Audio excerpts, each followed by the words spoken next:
But first tonight, the bold plan to build a Muslim state within Australia. The warnings have come from nervous insiders.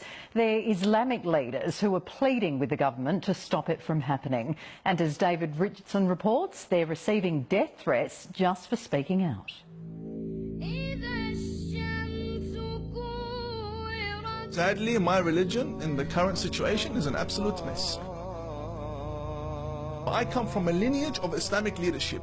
When I am worried about what's happening and what I see from my community and religion, trust me that there's something going on. A stunning admission from the Imam of Peace. The president of the Islamic Association of South Australia, Imam Tawhidi, is worried, and he's not alone. Society is still worried. And when it reaches a stage where a Muslim Imam is worried, that's when something needs to be done. Tonight, the Muslim clerics and community leaders and their radical calls for Islam to reform itself, and a stark warning of a plan to alter Australia forever, to establish a caliphate here, right under our noses. The agenda is to create a country within your country. That's what it is. It's to create another country or another government within the Australian government. That's what I believe is their agenda, these extreme Muslims. Should Sharia law be introduced into Australia? تطبيق الشريعة مستحيل. The short answer is no, but there's another problem, is that there are many sects within Islam, and each sect considers a different version of the Sharia, so which one would you end up following? There are about 500,000 Muslims currently living in Australia, 2.2% of the population. But according to some, there are plans to massively change those figures. There's a movement in Australia to increase the population of the Muslims. Imam Tawhidi believes it's happening now, a plan to build a nation inside our nation. So a Muslim community wants to buy an estate, name the streets Islamic names. Literally, they're naming the streets Islamic names of figures that in history massacred and killed people, and there won't be any drinking, there won't be anything un-Islamic. It's a small Islamic country within Sydney. The Imam believes governments need to stop the construction of mosques and community centres and investigate what's really going on. I believe that there needs to be a new government body that investigates everything regarding the Muslim religion in this country, starting off with the leaders of the communities. Going even further than Pauline Hanson's calls for a royal commission into Islam in Australia. They're all coming from the Wahhabi extremist ideology. Sunni community leader Jamal Dawood believes Wahhabi money is funding the expansion attempts in Australia. The finance comes from a wide range of sources. Mainly it comes from the Gulf states, mainly Saudi Arabia, Qatar and Kuwait. Jamal Dawood wants the burqa and niqab banned from this country. We are urging authorities to take actions, and we want authorities to take actions, serious actions, not only banning niqab and burqa. He's no stranger to controversy or attack, often threatened, even assaulted for his moderate views. Right on the streets of our biggest city. But Jamal is no longer a lone voice in the wilderness.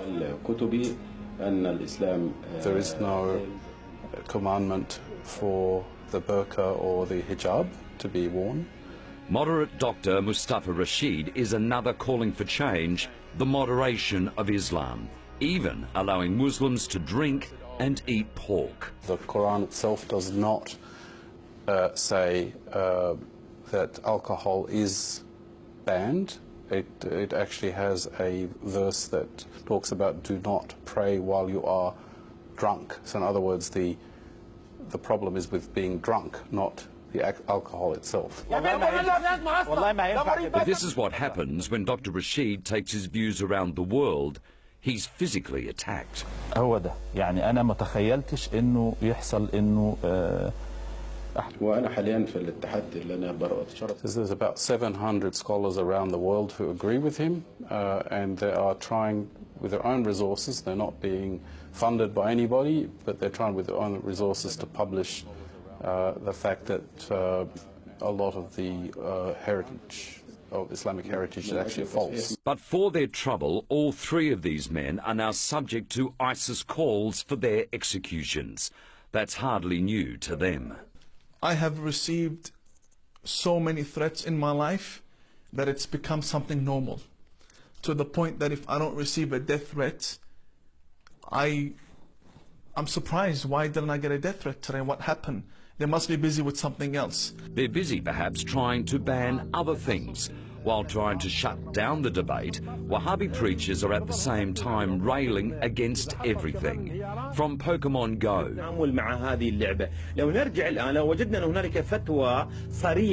to Mickey Mouse and Tom and Jerry. مفسد يعني كائن مفسد. ايش رايك الان بالفأر عند الاطفال؟ يعني بعد توم وجيري، ايش نظرك للاطفال للفئران؟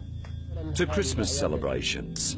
يقيمها هؤلاء الكفر من يهود ونصارى هي أعياد باطلة مخالفة لشريعة الله عز وجل. And same-sex marriage. وهذه تأتي في ذروة سنام قبح وشناعة الفواحش. The Muslim imams, what's in their bank accounts, where it's coming from, who's funding them, the people who are funding them, are they Australian or are they not Australian? Are they non-Australian government agendas? And to add another worrying layer to this story, there are fears the collapse of ISIS could see radicalised and now well-trained fighters sneak back into Australia, hiding as refugees from Syria or Iraq. I know that in Iraq, ISIS militants have escaped with refugees to Europe. I know. And they do that by covering up. Some of them even dress as women. And they flee the country along with the many people who are seeking a better life. Things need to be very clear when it comes to Islam in this country. Otherwise, I'd have to tell the government in 10, 20 years from now, I told you in 2017 that this was going to happen. Well, certainly some strong views there, but if you'd like to have your say, head to our Facebook page.